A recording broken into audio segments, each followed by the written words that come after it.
Get started for the sake of time today, since we have a bunch on our agenda. The first item, hope everybody's doing okay. The first item on our agenda today is to just update you on the waivers, because you may be hearing some conflicting information. Yes, last week USDA released some additional information on waivers, but they were basically all related to extending the summer food service program and the flexibilities that were provided to the summer foods program through September 30th, or when the new school year begins, whichever is earliest. So all of the previous waivers that were issued expires on August, they were set to expire August 31st. So this just covers that window between August 31st and whenever the regular school year begins. And so when we say regular school year, that could be whether the school districts are doing remote learning or in-person learning. But once that begins, then the school lunch program will operate and the summer food service programs will discontinue. In the case of some of the activities that are going on in the areas that may be impacted by Hurricane Laura, if you get any of that feedback where we have provisions in place where we can address that under unintended school closures, and we'll just handle that on a case-by-case basis with those CEs who are affected. Okay. Any questions about any of that? All right. So I have on the agenda, hopefully, part of one of the discussions with the school districts has been the rollback to the 2012 final rule as a result of the procedural error with the 2017-18 flexibilities that were granted around the sodium levels, the whole grains being 50% instead of 100% of whole grains being whole, and the unflavored milk. So we have been talking to the districts about this now and the ESCs about this. And what Texas is doing is we are utilizing the flexibilities that were granted under COVID to give the CEs one more year to come into compliance. So basically all the meal pattern authorities that are granted through COVID will allow us to leverage those so that districts have the opportunity to procure items that meet the new standards. So we're hoping that people aren't running around in a frenzy trying to say, hey, I can't serve anything that I have right now because of all these new sodium, tier 2 levels, etc. That is not what the process is going to be in Texas. So they can all operate under our meal pattern waiver. There is a process. If a school district complied with all of these levels back in 2012 and says we don't want to change them, then that is also okay. And then we have a way to record those that are already in compliance with 2012. Is there any questions or? Yes, Lena, this is Carrie Warnick with Multi-Region Co-op. I'm wondering, this is probably really for the manufacturers on the call today, how you guys are feeling and about your product line and meeting that Target 2 sodium going into next school year if it does not get reversed back to Target 1. And how quickly can that happen? Well, the remedy, Carrie, just so you know, the remedy would have to go through the proper rulemaking process, the full rulemaking. So you'll have to put out, they'd have to put out a proposed rule. They'd have to get the feedback, evaluate the feedback. They'd have to have a period where they issue the final rule. So this, what happened and why it was overturned is because there were steps in the procedures that were not adhered to. So there's nothing that precludes that from occurring the proper way.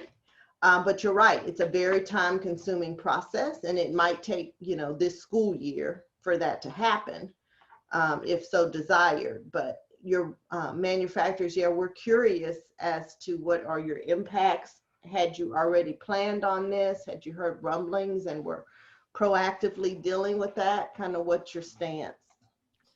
Well, first of all, let's talk about what's still in the warehouses and, processed products that schools aren't able to take. And so that's already a bottleneck. So like you said, this could take a while to change. But as manufacturers, we have to look at what is, and distributors, what is there right now that we need to try to move out before we get into another aspect of the business. Yeah. So I'm wondering if any of you have taken a look at your, list of SKUs and what might be a problem sodium level on any of those products, and what does that look like right now, if you've done anything around that? Yeah, Carrie, I can tell you, good morning to the group today. I can tell you that probably, I'm just talking about JTM right now. I know that probably 90% of the products that we have, they're already on phase number 2, because this drama has been going on, for a few years. So on the industry side, talking with other groups, our main concern was not really the number 2, but jumping a little bit ahead of the number 2. So I can tell you that most of the items, they're already there. And Carrie, Don Strain here. You're muted. I think you're talking, Carrie, but you're muted. I'm just giving a thumbs up to Jose. Oh, well, if it gives any more confidence or comfort is the right word. Schwann's is the same way as JTM. Apparently, I don't know about 90%. I don't know where it is, but most of our products for at least a couple of years have met those tier 2 levels. So hopefully that's indicative of the greater manufacturing community. Yeah, good. So what about the whole grain aspect? Where are y'all with product development to meet the whole grain standard? Lena, again on JTM, we've been doing the whole grain already for 3 years. And I can tell you that from the whole country, we only have probably 5 customers that decided to go back into the semolina pasta. And probably from the top 25 in the country, 24 have decided that they're going to continue with the whole grain, because they just went through the drama of training their staff. And what I'm learning is those kids that had the drama or the frustration of going from semolina to whole grain, they're already out of the school. So the little kids that they introduced the whole grain, they're just doing it. I'm talking again, pasta. I don't know about the tortillas. I know of customers that have changed, their tortillas to, not being whole grain. And places like in Florida on the rice, they've gone from brown rice to white rice. But otherwise, we are all whole grain products. Good morning, Lena. This is Jennifer with Tyson, and pretty much the same with Jose and Don. Concur that Tyson has pretty much gone that direction too, that we're already there with the whole grain and the sodium. We just skipped ahead to do that because we knew it was coming, and with the changes, that same thing as we're hearing with school districts, that why change back now, because it was such a hurdle getting to this point. And most of the districts are saying they're staying with the whole grain now anyway. That's encouraging to hear. We were concerned that there might not be enough selection with the tighter requirements, but it's good to hear that there's some variety. Chris, what about you? You have more food items that are associated with sodium, you and Jody. Where are you at? Yeah, no, we've reached a point where tortillas are widely accepted in a whole grain capacity, and they've gotten so good. They're not dry. Technology and a lot of going back to create new recipes and ingredients for those tortillas. I mean, they're good. I mean, we're not having any issues with them at all. I don't see schools wanting to go back on the tortilla side. I mean, especially when they've got a filling in it. It's been widely accepted. As far as sodium is concerned, we've been at Target 2 now for, I don't know, since 2012. So we're fine. We're there. We're okay. So Lena, good morning, everyone. So yeah, we actually, when the Healthy Hunger Free Kids Act, when we saw that coming, we reformulated our key tomato and condiment items. And we just went full board. We went straight to 70 to 80% sodium reduction. So we have two options. You know, we have ketchup's a perfect example. We have schools that have still using regular ketchup. But this might be an opportunity for them, you know, instead of having 85 milligram ketchup packet to go to a 25 milligram ketchup packet, when prior to this, you know, they felt like their numbers were, you know, were fine. So we do have both products. We're ready. We won't be, you know, we won't be formulating that line any further down because we still want it to taste good. Lena, I have a question. While we're talking about some of these updates, has there been any discussion about whether or not the waivers for, as someone mentioned, the tortillas or biscuits or white rice, if those waivers will still be permitted? What waivers, Nancy, are you referencing? Because we're providing meal pattern flexibility. Well, actually, I'm going back to the 2012 with whole grain. You know, there was, you know, with, for example, I've been on the whole grain and I'm an advocate for the whole grain. So I am good with it. But it's student preferences for our district. The students wanted the normal tortillas that they know. So there was a waiver for those individual items to go off of the whole grain to be able to do individual items on that waiver of whole grain. So I can speak to that, Okay. Lena. So Nancy, I think you're talking about when it's essentially the same meal pattern waiver essentially that we're doing for like COVID, but it was not because of procurement reasons, it was because of student preference reasons, and it went to our nutrition team. They evaluated that, but it was item specific. I don't believe, my understanding is basically we can utilize the waivers that are available right now under COVID for this year, but we don't have any other specific waiver authority beyond this year. So essentially for this year, Nancy, yes, you have the ability to ask for that waiver for those same types of things.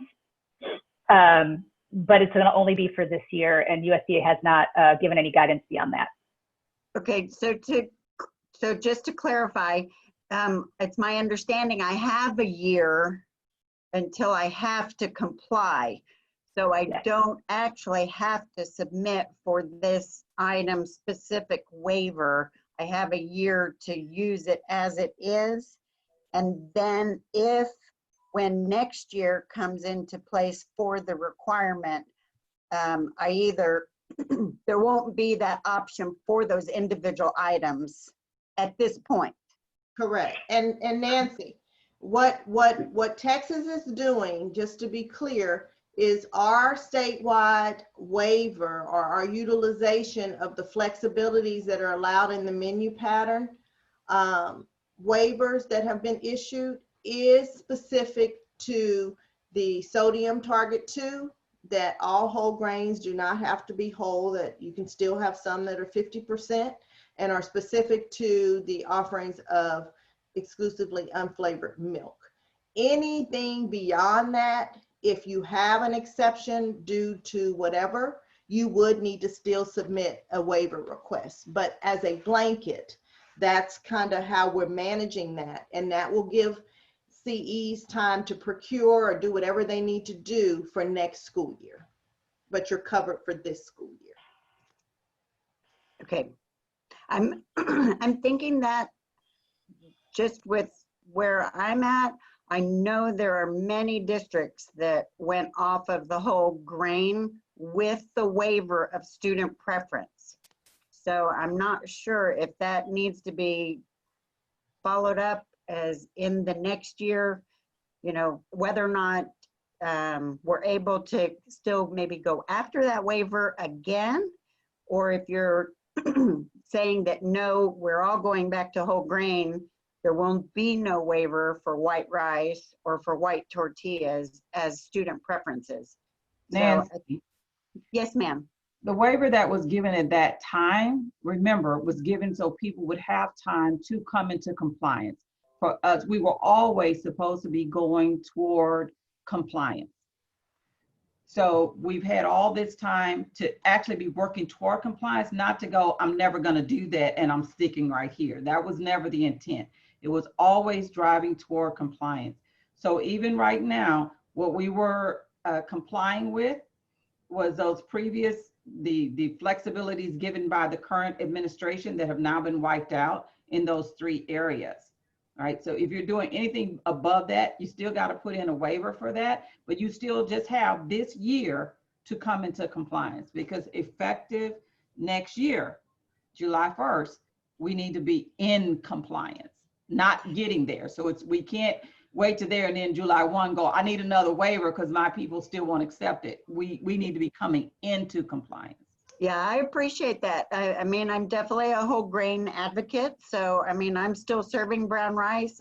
You know, I like it, but I'm not sure that that's the understanding out there. So I'm just maybe mentioning to the manufacturers too. I'm not sure if that's their understanding. You know, you mentioned you've got a warehouse of food, and so somewhere, some of those little things I think are coming up with other directors.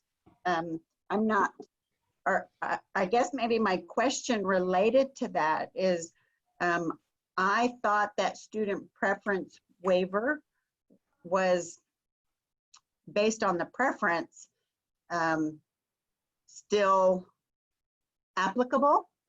And so I don't know that it's the understanding that everyone needs to still move back to whole grain.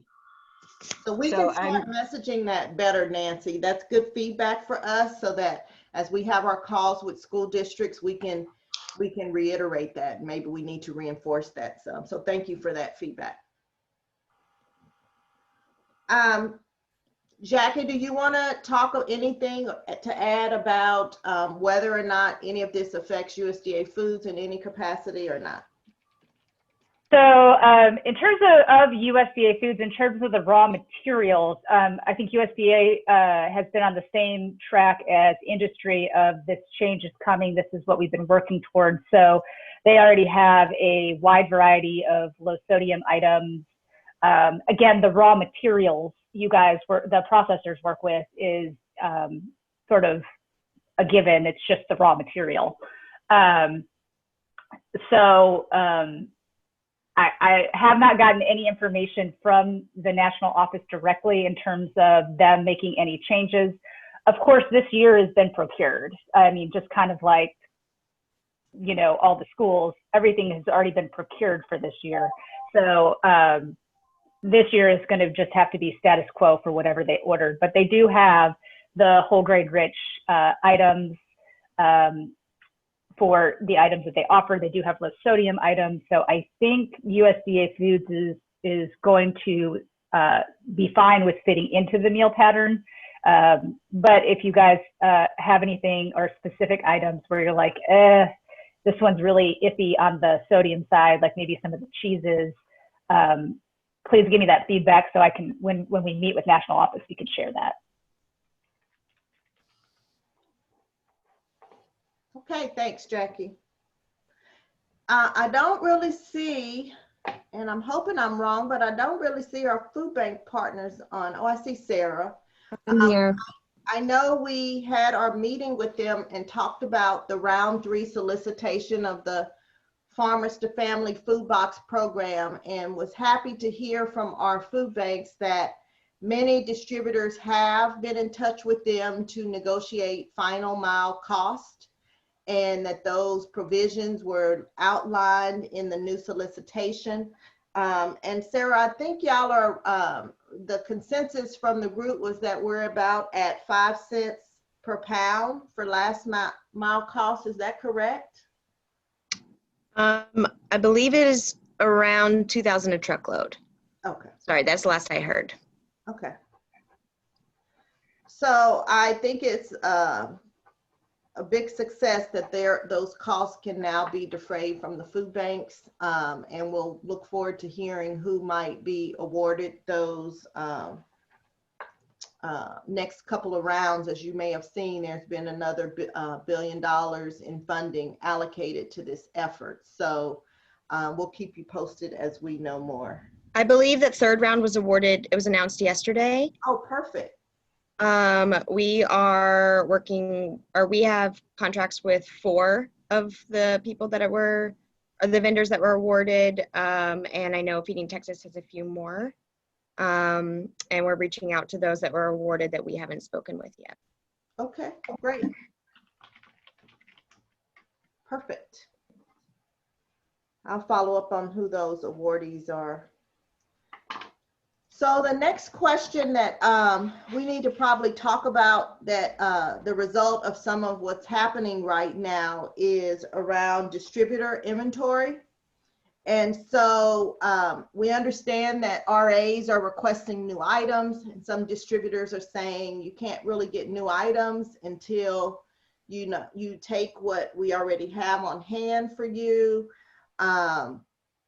We're hearing that some inventory is expiring or very, very short dated and going to expire, and that there's some frustration because manufacturers aren't wanting to take the product back. And so I thought we could open up the floor for a discussion about how is this working? How are you resolving that? Who's being accountable for this inventory? How are the districts responding to a little more pressure to take the items that are being held for them? So who wants to kick us off? Lena, I'll kick us off. I'm not a distributor, but I just had a meeting with Labatt. I know Rita's on the call, so she can chime in as well. But we just sort of brainstormed around that situation with Labatt because my districts have been, sharing some frustration. And it really comes down to communication, and I'll let Rita share more about our plan. But I think districts are more upset when they are surprised with what they get subbed and weren't warned, or they're trying to get products they think are on, in the warehouse and they're not. And so we've come up with a game plan to try to help Labatt move the products out of the warehouse that have been there since March, that are not expired. At the same time, letting the districts know this is what you can get right now, and let's move this. It's what's available. You order it, you menu it, it's going to get, eaten up, no pun intended. And then it leaves more room for Labatt to bring in the products that were awarded for this year. But I'll let Rita, I don't see where she went, but I saw her a while ago. She's right there. Rita. Oh, okay.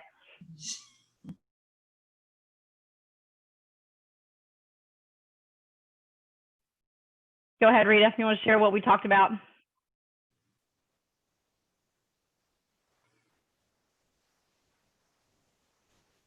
Rita, you're muted still.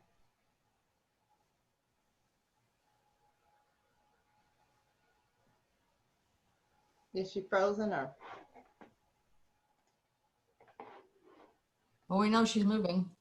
You're freezing up, so I can't hear anything that's being talked about right now. For some reason, I'm trying to close all everything I have open.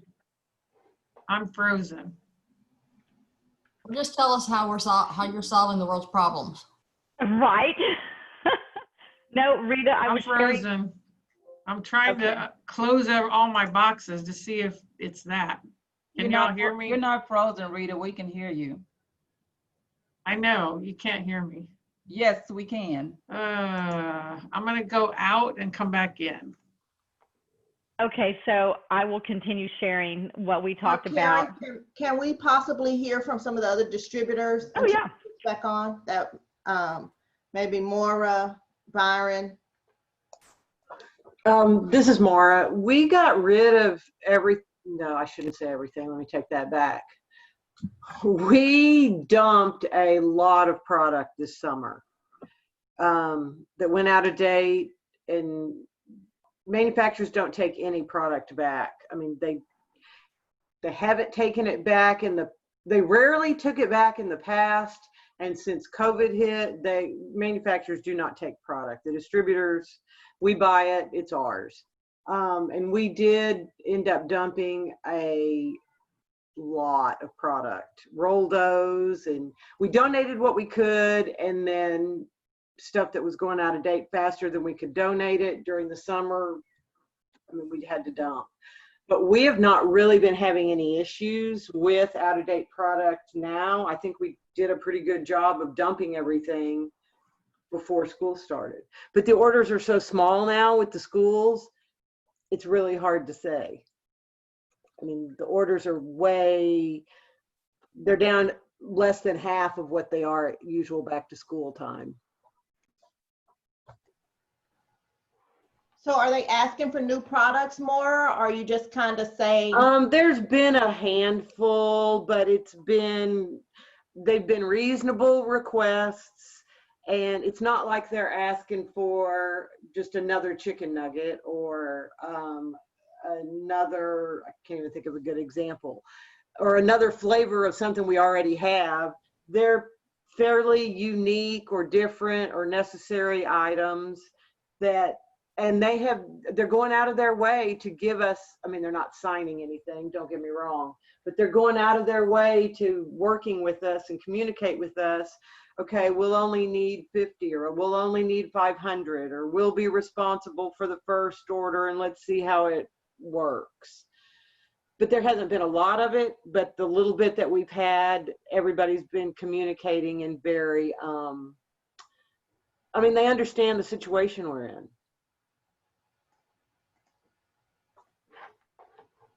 Thanks, Maura. Yeah, you know, for us, it's a little bit of a mixed bag. We have some inventory that we've been able to work through.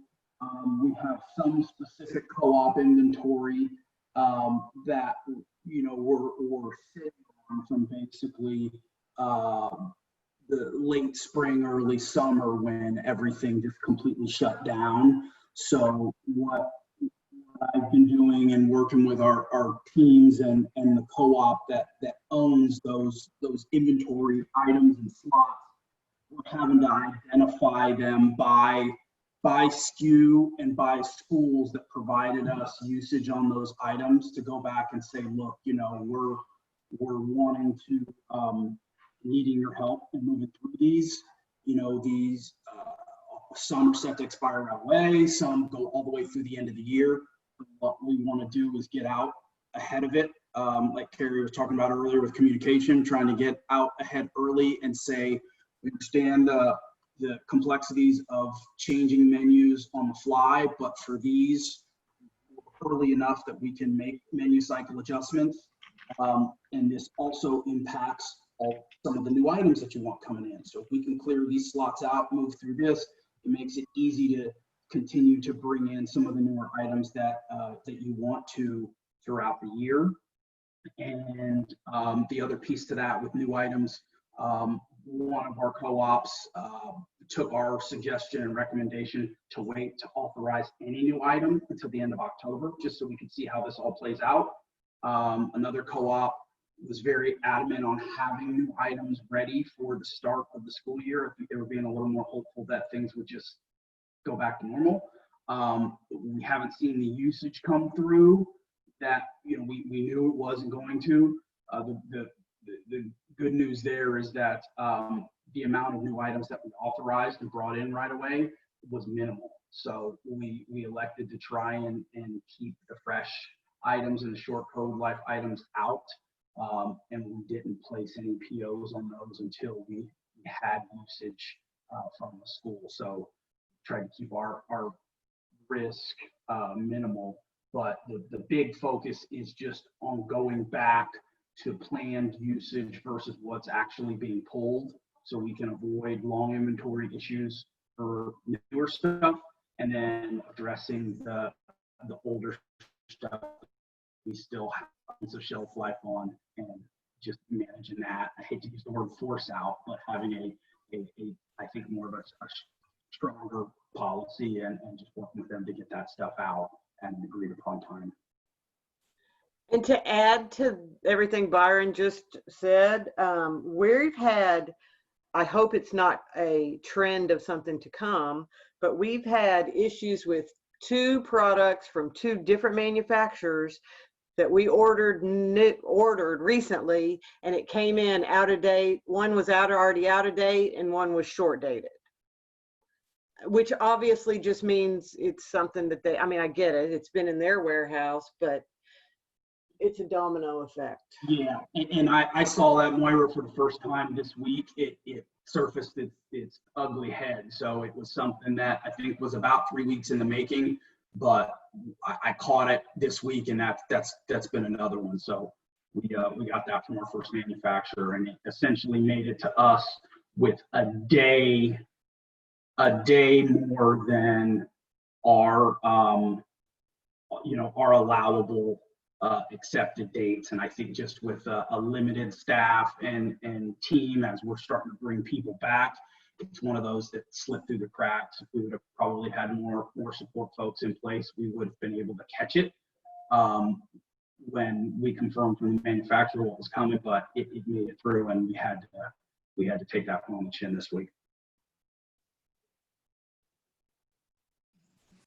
And I apologize, I was having Wi-Fi issues. I didn't hear a thing Carrie said. I didn't hear anything Horace said. I heard what Byron said, but if y'all have any questions for me, ask me. Similar to what Byron's saying is what's happening with us.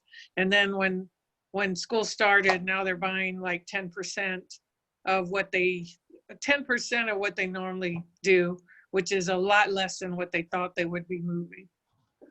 Yep. Yeah, we're having to take inventory down, forecast down again. So this is like the second or third, like a 30% decrease, and out of the gate, it's more like a 60% decrease. So that'll be the exercise over the next probably 4 or 5 days. It's just adjusting all of those quantities down. And as you know, the popular items, or I guess popular, or the heavily items in demand, those manufacturers can't keep up with production, and we've got now 6 to 8 week lead times.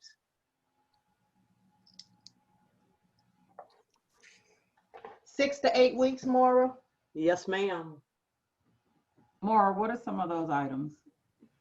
Peterson Farms applesauce cups, General Mills cereal bars, and some flavors of cereal. I don't know. You shouldn't ask me. Yeah, you're on full manufacturer. We're on full manufacturer allocation for Smucker's items, Uncrustables. Yeah, fun stuff. Well, so like if you look at Cisco, like how big are y'all, Maura? How many billions is Cisco? Many billions. It's like I think it's like 50 billion. I don't know, but like in the fourth quarter, Cisco's down 47%. So all you guys have not sold 25 billion to them. So that's creating an issue for for sure the slow moving items. That's why the manufacturers, it's going down the line. The manufacturers are eliminating some of those slow moving items. We're doing the same thing, and down to the restaurants and the schools, stuff they don't really, that's not popular is gonna all go away right now. Absolutely. But then the stuff, like I said, like the applesauce cups that are in high demand across the United States, the manufacturers can't keep up with it. Yeah, right. Help me understand. So if they get rid of the slow moving items, and are they increasing production of the ones that are moving, or are they just moving to another market? What's happening? Oh, I'm pretty sure. I mean, one of these manufacturers could speak to this, but they're apparently working 7 days a week, 24 hours a day, and can't keep up. It's a dual factor for what Maura just said too, but they still have to take COVID precautions in many of the plants. That's why they simplify the process The other reason for simplifying the process too, if you don't have to change out equipment or pause for those particular situations, you can make larger runs and turn more product out faster. So that's the reasons for narrowing up the selection in many cases. Has anybody done a cross forecast as to what this might look like 6 months from now as to what schools can expect to receive in regards to product? What's even going to be there for them to menu and available from the manufacturer? That's gonna depend on if they're in the classroom, or are we still feeding at the curb, or what's? Has anybody forecasted both models, virtual versus being back? We haven't on our end, just because just some of the initial feedback, even from curbside, you're actually having to pay for the meal and everything isn't free. That's where we're seeing the instant dip. It's like, you know, parents either aren't going and doing curbside pickup, or going somewhere else and paying for it if they're having to pay for it at school or elsewhere, whether it's a grocery store, H-E-B, Chick-fil-A, something. And it's really blowing our first pass of forecast out of the water, so it's kind of hard to validate that. Are you guys seeing, Jose, I see you, just a minute. Are you guys seeing what's lacking in school being picked up in grocery retail, or I'm asking the manufacturers? Ask that again, please. Are you seeing an equivalent increase in grocery retail versus your drop in school? Angela, I would like to answer. Good morning. Good morning. I would like to answer your point on the processing side, you know, from the processors. Yes, there are many industry companies, you know, processors that have switched to make products for retail, knowing that the parents are cooking at home. So, you know, they're going to the supermarket and get more product. I know it's even affecting the direct deliveries, or what we used to call the brown box for USDA, where solicitations have not been answered by processors. You know, for example, let's say they want to have solicitation is out for turkey tack on the brown box. Well, many companies are not doing that because they're using the machinery time for the retail side, or to start making products that is more, I hate to use the word popular, but items that are using the most across the country in the schools. You know, we're taking in consideration the distributors. You know, we might be sending 10 cases to Labatt and 20 cases to another place in Miami, or at the end of the day, those items that are not on the top, I'm making this up, I'm going to say on the top 25, the distributors don't want them. We don't want to make them because everybody else wants to get the products that are on the top 15. And it's just a chain reaction. And my concern, not just JTM, is that there are many bids or RFP out there for items that maybe the school district or co-op really wanted in the state. Well, the reality is they're not going to get it. I mean, they're going to 6 weeks, 8 weeks inventory. I mean, lead time until they get the call and said, I'm so sorry. You know, we're not going to make it until November or December. And that's what I have gathered, Angela, from other calls that I've been involved to. So it's not just 2 or 3 industry partners. And I would like to make a comment, because I've heard from a few of my districts that have commented on the fact that they did see decrease in the number of parents picking up meals curbside, because they're getting their PEBT cards and they're using those at the store. So yes, they are buying more retail versus picking up school food. So that has also created a little bit of a ripple in the school food industry. In my transition experience, Carrie's right. We did have some PEBT money that seemed, and that was the comments with curbside. But since we've transitioned from SSO to NSLP, We've had a little dip from that because we're having to make sure that we serve only our enrolled students. We also found out that the principals were scheduling their remote day with very limited lunchtime.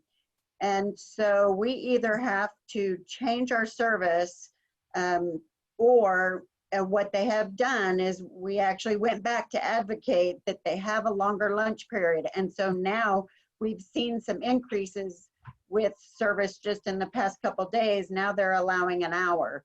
So we were having some difficulty with parents getting to us with the limited remote lunch schedule. And in addition to that, we've also had a new survey go out to the community on their commitment, and they are committing less students to face-to-face after Labor Day than what they had originally committed to. We can in my area in San Antonio after Labor Day at this point serve up to 75% students face-to-face, and the parents are not opting for it. They originally had some numbers like it was 40% that were going to be returning, and now it appears that there's even less, like 30% that are willing to commit to face-to-face. So it does look like we're going to be in our virtual remote situation, you know, for a little bit longer. And I think this is still going to impact our curbside service. We were going to go out for these initial 3 weeks with buses, but they put us in a phase-in of students that might need to be here, the special circumstances. And so the buses said they needed to be available if they're going to send them out on regular pickup and drop-off routes. So buses where we did have a pretty good delivery and were able to get a little closer to the families that didn't have transportation, we're now back to curbside only. So we definitely have started kind of trying to figure out what else we can do, but that I can absolutely understand where, you know, the distributors are feeling like they've got more on their shelves because it's happening to us at our local level. And Don, did you have a comment you wanted to make earlier from that question I asked? I'm trying to remember the question. The shift from school to retail. Are you saying? Yeah, actually, because there are a couple of areas that I had some thoughts. The shift from school to retail, and of course, my answer is unique to Schwann's, which is that our retail business just took off. You know, so I don't know.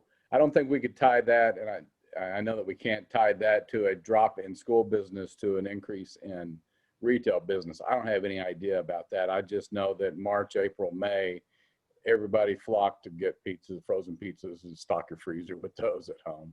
Yeah. It was a big category, not just ours, but all of them. And I know that our overall, the retail business for Schwann's has been doing pretty well, but that impacts, interestingly enough, at least for us, a lot of what we can do and have been doing from a production standpoint for the school business, because a lot of the products are similar. And if the retail side is blown out a particular SKU, then we can tag along and do that. But if they need to tie up some lines, and this is more in the summer, now we're dedicated to back to school, but you know, early on, they needed some of those lines for a particular product that may have precluded our production of something that we would have used here otherwise.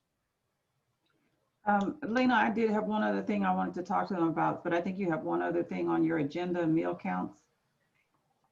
I just wanted the CEs who were on the call, Angela, I was hoping they could kind of tell us what their participation levels were. It sounds like from the distributor perspective and the small amounts, 10% of what they normally are ordering, I was wondering if that aligned with what the participation rates are at the school district. So Nancy, can you just chime in on that, you and Julie, and then Angela, we can cover your next topic.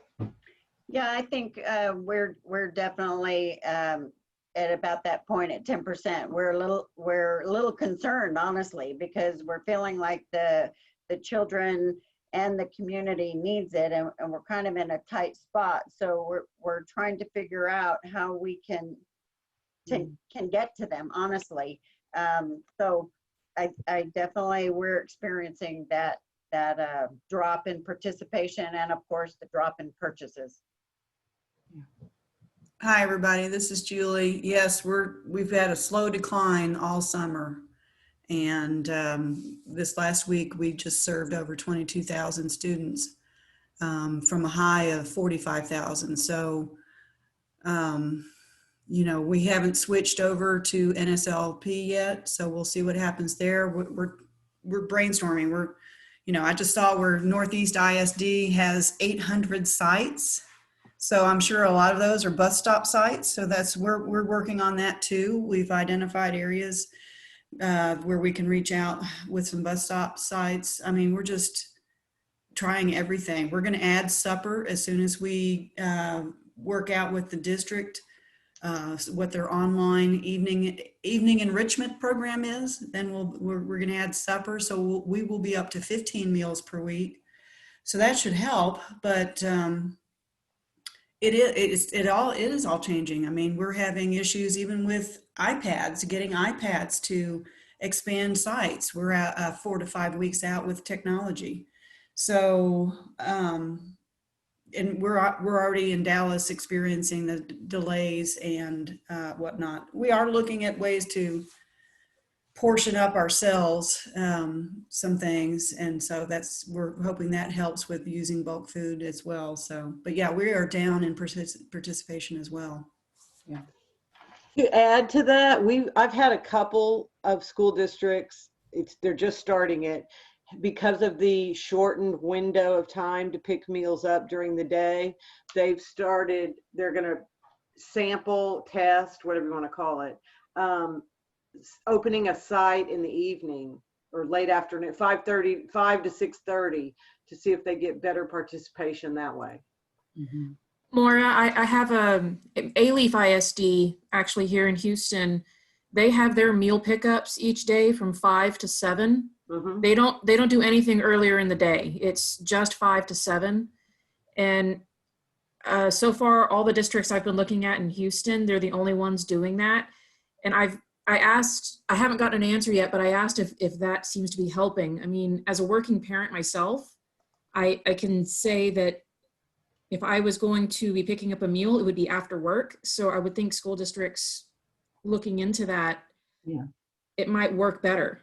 Just because I know there are parents who are staying home with their kids, but that doesn't necessarily mean they have time to leave the house to go pick up a meal. Right. Exactly.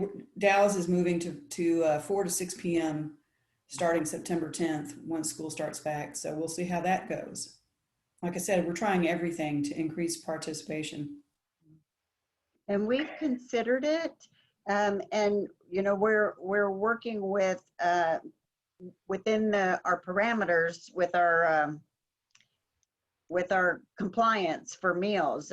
We know that we're going to have kids on site, we're going to have kids curbside, and also if the possibility, then we're going to have the POS if we're going to do an evening site. So we're definitely talking about it. So, and we expect that might help. We're pretty spread out as a district, so I'm not sure that they're really going to, you know, come to us, but it's still going to probably be worth a try. Yeah, so thank you guys for all of this information. This is very helpful as I look at this from the top and from a large strategic perspective, because everything is contingent on something else, and it's all driving the next move, right? So you've got parents that are sitting at home trying to work and be principals and teachers and counselors and everything else, and they are stretched to the max. So we cannot continue to force more into that day, right? So you've already, the things that people are looking at is after hours, weekends, all those type of things, to still try to provide a meal that they desperately need, but really don't have the bandwidth to go do that. It's very difficult to do that. And then the school districts not having the resources to actually go out and send their buses out to every place. or to do home delivery. So there's a lot going on. Our entire way we're looking at this is shifting. And even as we embark upon, we have flu season still to come. And nobody understands how that's going to really, the medical professional is very concerned about flu season and COVID, right? So we really don't even know what that's going to impact. So we're looking at a protracted event through this year of seeing how that really impacts participation. So what I was really trying to understand is what is the long-term impact of what's happening right now. We already see what has happened since March to now, how that's impacted your warehouse inventory, how it's impacted your distribution methodology, your manufacturing methodology and approach. And all of those things are going to have effects beyond the time when people actually go back to a school. It's going to be a lag time for you to actually catch back up to whatever we actually settled into. I don't know what that's going to look like, what we settle into. But what I do know is if our end goal is to feed children and those who are in need, then we have to look broader than what we normally have been doing. And we have to understand the impact to the supply chain, to the delivery chain, to the participants as well, and to the school day. So there's a lot of moving parts here, and all the information that you guys provide help us to understand kind of the gears in the clock. If we do this, it's going to impact that. Just like the PEBT, which is a great model for people who can't come get it, right? But it still then starts impacting participation at school. It impacts the finances that come to the school, which impacts the staffing that's there at the school. Then that impacts what the distributors bring in, what the manufacturers actually do, and they're shifting from school to retail. There's a lot of moving pieces. Some of this is outside of our control. We have no control over this. And so it's a matter of us looking to see where is this train headed and how do we get ahead of it and how do we start working with it. So that's why I was asking the questions that I'm trying to ask, because I'm actually looking at that child that sits there and needs that meal, that needs support to get food. What's the best way to do that?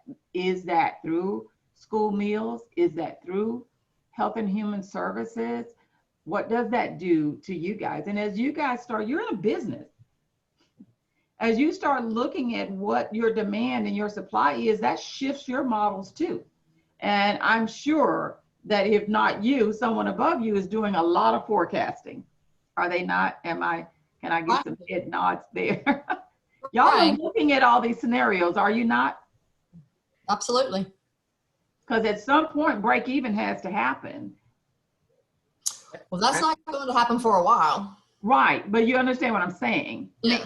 The whole world is in this condition. So it's not like Schwan's is losing and JTM isn't. I mean, everybody is losing, right? So we're having to reorient ourselves to what is, I guess, what's our baseline.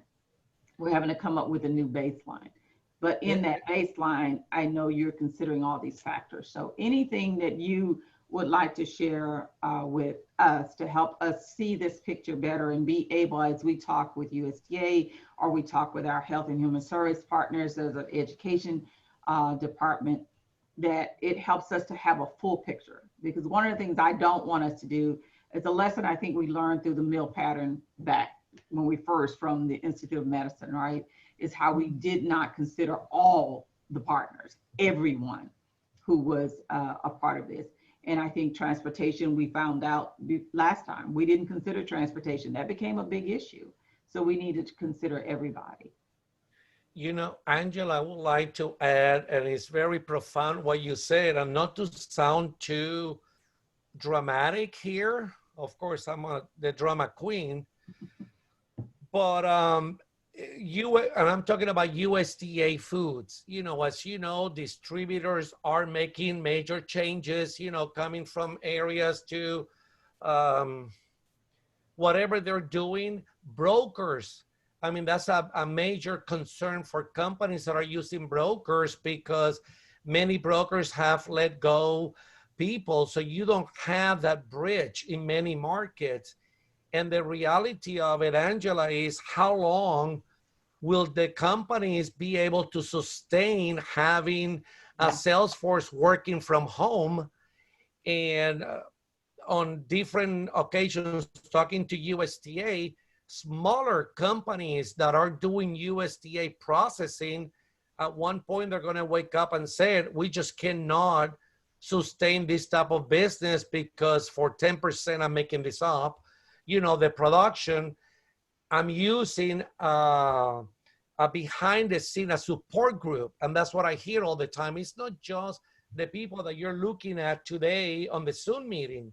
It's the customer service, the R&D, the marketing, all the support group inside a company that is dedicated for K-12. At one point, people are going to say, if we continue this way, we're not going to be able to continue in this business. I mean, I know it sounds very dramatic, but you have a point. I mean, where is this going? Believe me, people are watching it very, very closely and see how much longer can we sustain this mode of business. Right. I understand, because I think that's the same thing happening with the school. Yes. They've run through all of their net cash resources, many of them. I know Houston went through 28 million in just the short time we've had. They're starting at zero or very close to zero, and some of them starting in the red. And how do you continue to pay bills without revenue coming in? So I get it. And even looking at it, like Jose is saying, from the food side of it, it might be something that could be a little proactive on part of the co-ops to really start looking very seriously about sizing down the bids. I know our bid is really large, and if we can consolidate that into some specific items, then we're not going to be having shorts all over the place. If we can have some consolidation of specific items that we can kind of rely on. I think that certainly we're all concerned, you know, like you're saying, with wanting to get the kids food, but also realizing kind of all our points of view are still trying to hit a break even, like what you're saying. And that, which also leads into the districts, because as you say, Angela, it's up to the district to make us whole. And so they're starting to pull back because they've got their own concerns about their own budget. And so they are not prepared to fund child nutrition with their own shortfalls. So it is a dilemma, but certainly, you know, I guess we need the food, and we're going to try to get it out to them. I have I've had parents ask for the multi-day. And so I'm probably going to have to go back and look at that and maybe have a commitment tally.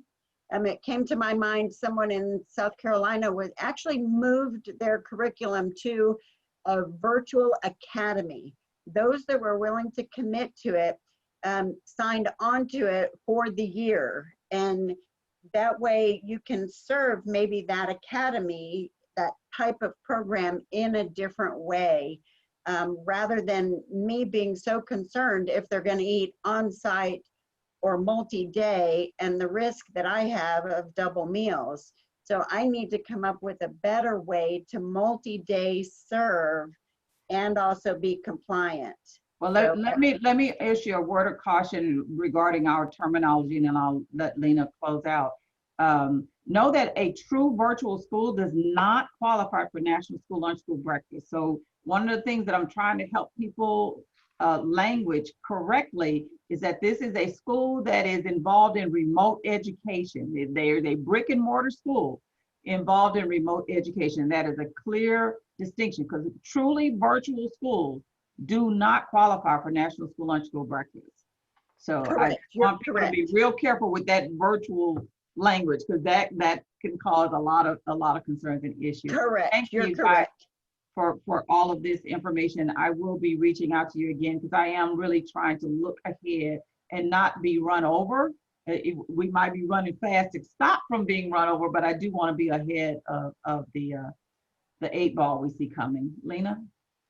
Hey, is there any other remarks or comments that anyone just really wants to get out? We bump these meetings back to every other week, so please send me your agenda items. We had great topics for today. Is there anything else anyone wants to share? If not, we'll talk to each other week after next. Lena, I would like at some point, it doesn't have to be today, but I would like the discussion on expired inventory revisited. Okay. Thank you. Lena, quick question, and maybe Jackie, if she's still online, she could chime in on this one. It's in regard to bulk distribution and curbside feeding. What's the interpretation in the law there for the schools on labeling of clear wrapped products? So that's not what our requirement is. Okay. So for bulk distribution, thanks for bringing this up, Chris. What we are asking is that what is labeled is what items need to go together to make a reimbursable meal so the student knows what's intended to be consumed together. I understand you are providing like bulk individually, let's just say individually wrapped pizza or sandwiches and so forth. That's self-explanatory, but the student still needs to be able to understand that this turkey sandwich goes with this apple that goes with whatever. That's what we're requiring from bulk distribution. Are you hearing something different? And can I clarify a few things there, Lena? Because this is another language thing that we're trying to make sure. Bulk items and multiple meals, two different things. Yes. So when you say bulk distribution, I think you might be speaking of multiple meals being distributed at one time. Bulk items is only certain items can be those bulk items, like milk. If they're not giving out cartons, they might be giving out a gallon or a half a gallon to meet that child's need for however many days they're giving out a meal. But when we're talking about multiple meal distribution, if I am giving out 5 meals on Monday or 10 meals, breakfast and lunch on Monday, then that is multiple meals at one time. And even though you might give out 5 pizzas, you just need to say this pizza is for lunch, breakfast, Monday, Tuesday, Wednesday, Thursday, Friday. That kind of thing is what Lena's talking about. But I just want to be clear about bulk items and multiple meals.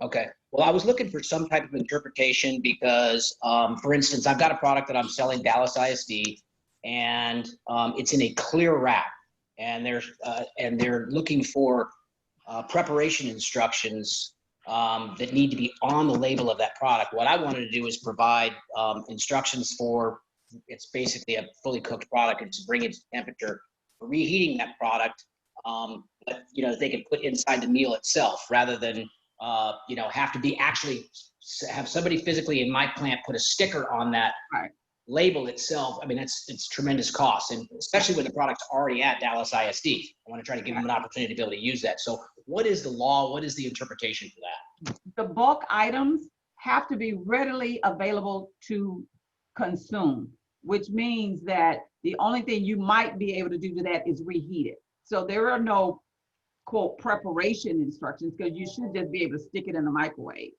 Now, whether you say stick it in the microwave for 1 minute, 2 minutes, whatever, that could be something that the school district could say in their instructions. But so there's no law that says it has to have, there's no TDA law that says it has to have a preparation instructions on the outside of that wrapper.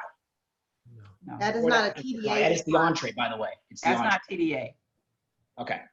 That's Is not it- TDA. Our requirement to the school district, our requirement to the school district, now what the school districts might ask you for is something different, but our requirement to the school district is they must make the household aware of what meals they have received. And if there are some reheating instructions, then they should provide that. That's our instruction to the school district. Okay. Julie has a comment from the school district. Yeah, isn't there something about we have to identify that the item is for a certain meal too? But then we also have to identify that for example, if it's a quesadilla, don't we have to have something that on there that says that this is a quesadilla in case they can't identify that that's a quesadilla? If it's in a clear plastic wrap and it doesn't have any label on it, how do we let them know that this is a quesadilla then? Julie, that's gonna be up to y'all, how y'all let them know whether it's you're asking them to put a label on it or whether you're giving a handwritten instruction, say this item you have in this packet, this many of this many of that, and it equals this menu. All right, That's up to great. you guys. Now, I appreciate that clarification because, you know, somebody has to put a sticker on it at some place then, you know, that's, yeah. All right, thanks. Okay, everyone. I don't mean to cut us short today, but we're a little bit over time and some of us have conflicts. Thank you so much for your input. Look forward to talking to you week after next. Yep, Thanks. thank you. Appreciate it. Thank you. Thanks, everybody. Have a good day.